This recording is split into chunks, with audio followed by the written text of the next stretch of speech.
Di Pancasakti sudah menggunakan konsep outcome based education itu sekarang tahun ketiga. Jadi apa sih yang membedakan kurikulum biasa dengan OBE? Jadi OBE ini lebih cenderung kepada sebuah perkuliahan berbasis proses, tetapi ujungnya outcome-nya itu jelas. Ya, di mana konsep kurikulum yang dulu itu teorinya banyak. Nah, kita itu ada kurang lebih di Indonesia antara program studi institusi kita, total program studi kita itu hampir 45.000. Ya. Lulusan perguruan tinggi Indonesia itu kurang lebih hanya sekitar 93%. Ya, 93% itu adalah akademik. 7-8% itu vokasi.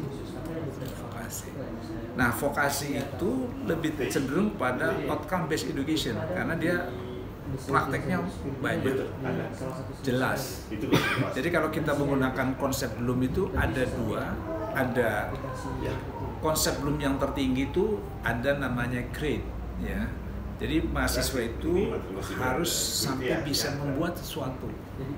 Ya, dia belajar harus sampai membuat sesuatu. Namanya high order thinking. Nah, tetapi kebanyakan 90% lebih pendidikan di kita itu menggunakan konsep low order thinking. Hanya ngapalin, dosen ngajarin, suruh ngapalin, ujian. Nah, di kampus ini beda sekali. Di kampus Pancasakti itu sudah 3 tahun ini konsepnya adalah teorinya sedikit, tapi dia harus berproses dan sampai membuat sesuatu. Prakteknya lebih banyak. Berarti sudah dilaksanakan ya? Sudah, ini tahun ketiga, mau tahun keempat malah. Nah, memang yang berat ya tadi dosennya, karena dosen kan terbiasa dia memberikan teori-teori. Sekarang kewajiban dosen di Pancasakti, dia juga harus bisa membuat akhir daripada mahasiswa bisa sesuatu. Contoh misalnya di IT ya, dia ngajarin tentang pemrograman. Mahasiswa harus membuat proyek pemrograman. Nah, itu di IT. Kalau di kalau di manajemen, dosen ngajarin marketing, sampai dia juga bisa menjual gitu loh. Bukan omong-omong doang. Gitu. Misalnya di teknik industri, dia membuat rencana proyek membuat industri, ya sampai dia bisa merancang bangun. Nah, nanti kita kasih konsep ini, mereka juga menggunakan studi kelayakan, dan mahasiswa di Pancasakti itu misalnya dia program studi IT, satunya manajemen, satunya akuntansi, satunya misalnya kependidikan, mereka akan dimasukin dalam satu kurikulum yang nanti mereka akan bisa kerjasama.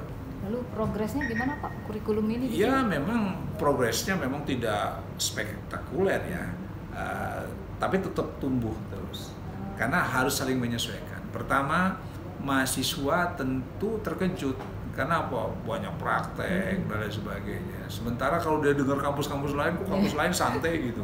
Karena tidak semua menggunakan kurikulum. Iya, ini kita sudah menggunakan konsep ini, sibuknya bukan main. Ya, kuliah di sini pasti sibuk dengan tugas, dan semua dengan digital.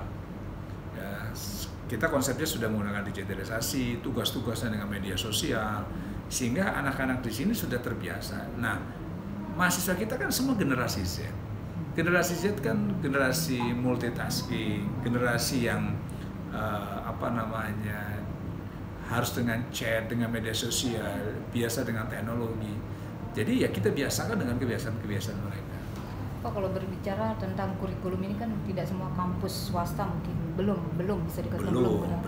Kira-kira apa kelemahan bagi kampus-kampus yang ingin menggunakan kurikulum ini?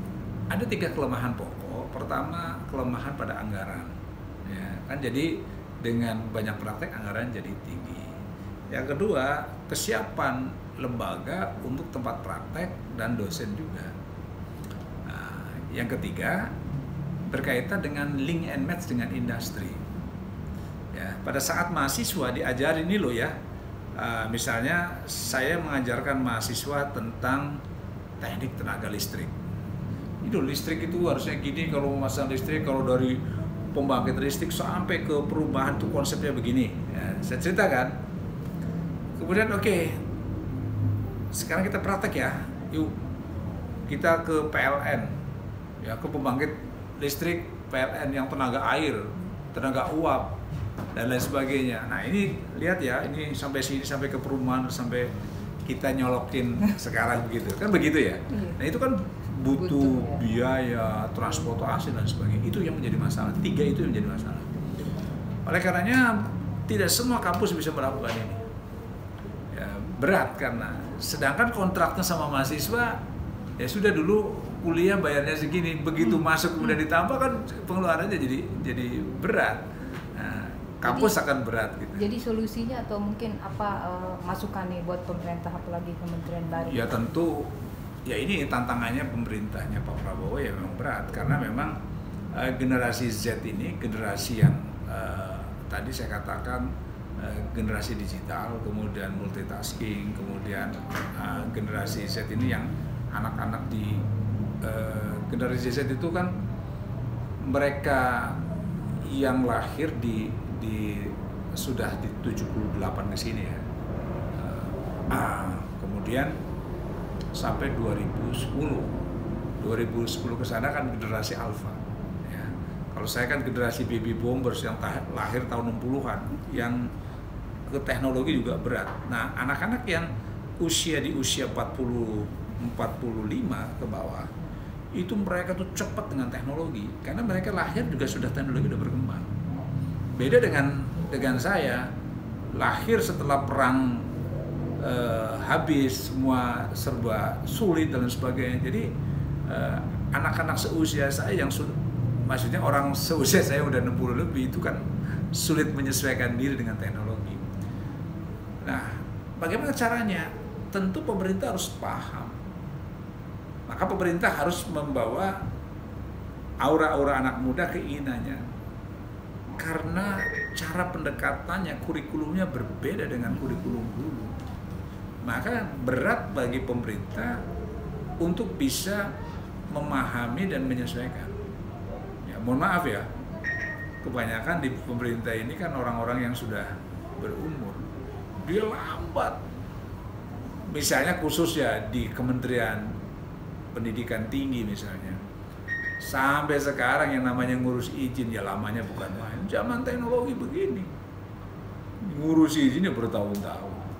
Nah, dengan teknologi itu seperti bikin KTP, bikin SIM, itu mestinya bermain di berapa detik, ya kan? Sama dengan mengurus izin, perizinan itu mestinya dengan teknologi digital itu mudah. Kenapa? Karena pemegang kebijakan juga nggak paham ilmunya. Bisa saja dia paham ilmunya, tetapi ada sesuatu semakin lama semakin bagus. Akhirnya lama-lama orang kan capek. Akhirnya apa? Ya udah pakai uang. Nah, ini bisa saja ada motif. Yang ketiga motif. Motifnya apa? Motifnya begitu dia dulu dari rakyat pengen ada perubahan, begitu dia menjadi pejabat pengen dipuja-puja, pengen di itu ya. Kalau bisa dipersulit kenapa dipermudah? Nah, dengan konsep teknologi yang semua berubah dengan cepat, mestinya tata kelola tidak hanya di Kementerian Pendidikan, hampir semua kementerian lain juga lambatnya bukan main. Ya kita pengen dengar lah Pak Prabowo kayak apa ini di 3 bulan pertama di 100 hari, mestinya semuanya harus berubah. Rakyat udah capek ngadepin 10 tahun kemarin semua serba lama dan lain sebagainya. Gitu. Jadi intinya adalah kampus nggak boleh menghasilkan orang-orang yang nganggur. Kampus itu harus menghasilkan ya way out ya, menyelesaikan permasalahan di industri kebutuhannya kayak apa. Maka kampus harus mencetak orang-orang yang siap menghadapi permasalahan di industri, di masyarakat. Tentu begitu kan. Gitu.